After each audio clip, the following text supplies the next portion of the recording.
The morning sun blazed over the training ground as Staff Sergeant Marcus Chen of the United States Marine Corps eyed his British counterpart across the obstacle course.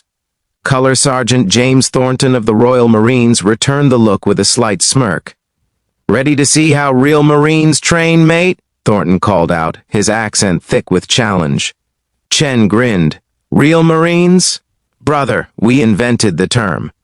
What started as friendly banter between Allied forces had evolved into something more serious, a full-scale fitness challenge to settle the age-old question of which Marine Corps reigned supreme in physical conditioning.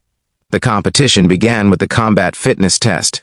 Chen attacked it with the raw intensity that defined USMC training, 3 miles in boots and utilities, ammunition can lifts, and maneuver under fire drills.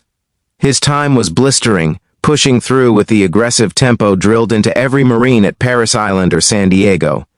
Thornton approached it differently.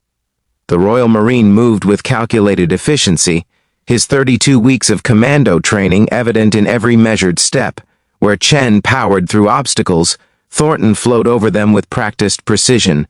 "Different philosophies," observed Captain Sarah Rodriguez, overseeing the American team. "We build warriors through intensity and aggression. They build commandos through endurance and technical skill." The second day brought the Royal Marines' infamous endurance course, a brutal 6-mile nightmare through the Dartmoor terrain. Here, Thornton was in his element. The course demanded everything commando training emphasized: navigation, water obstacles, underground tunnels, and sheer mental fortitude. Chen struggled initially with the technical aspects, but his pure determination carried him through. He finished strong, though clearly pushed to his limits by the unfamiliar challenges. The CrossFit-style workout on day 3 leveled the field again. Both warriors attacked the combination of Olympic lifts, gymnastics, and metabolic conditioning with equal ferocity. Their decades of training showed, Chen with his explosive power, Thornton with his relentless endurance. As the final scores were tallied, an interesting picture emerged. The Americans excelled in short-duration, high-intensity efforts. The British dominated longer endurance challenges and technical obstacles. Overall, the competition ended essentially even.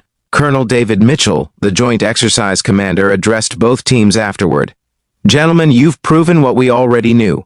Both the USMC and Royal Marines produce some of the world's finest warriors. The real question was never who's better, it's what we can learn from each other." Chen and Thornton shook hands, mutual respect replacing the earlier competitiveness. "Your intensity is something else," Thornton admitted. "That American fighting spirit.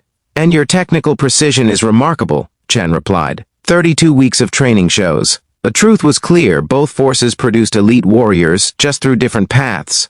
The U.S. Marines forged fighters through 13 weeks of intense transformation. The Royal Marines crafted commandos through longer, more technically demanding training. Neither approach was superior, just different tools for different missions. That evening, over beers, the rivalry dissolved into camaraderie. Because at the end of the day, they weren't competitors, they were brothers in arms, united by the same commitment to excellence, duty, and the warrior ethos that transcended flags and training methods.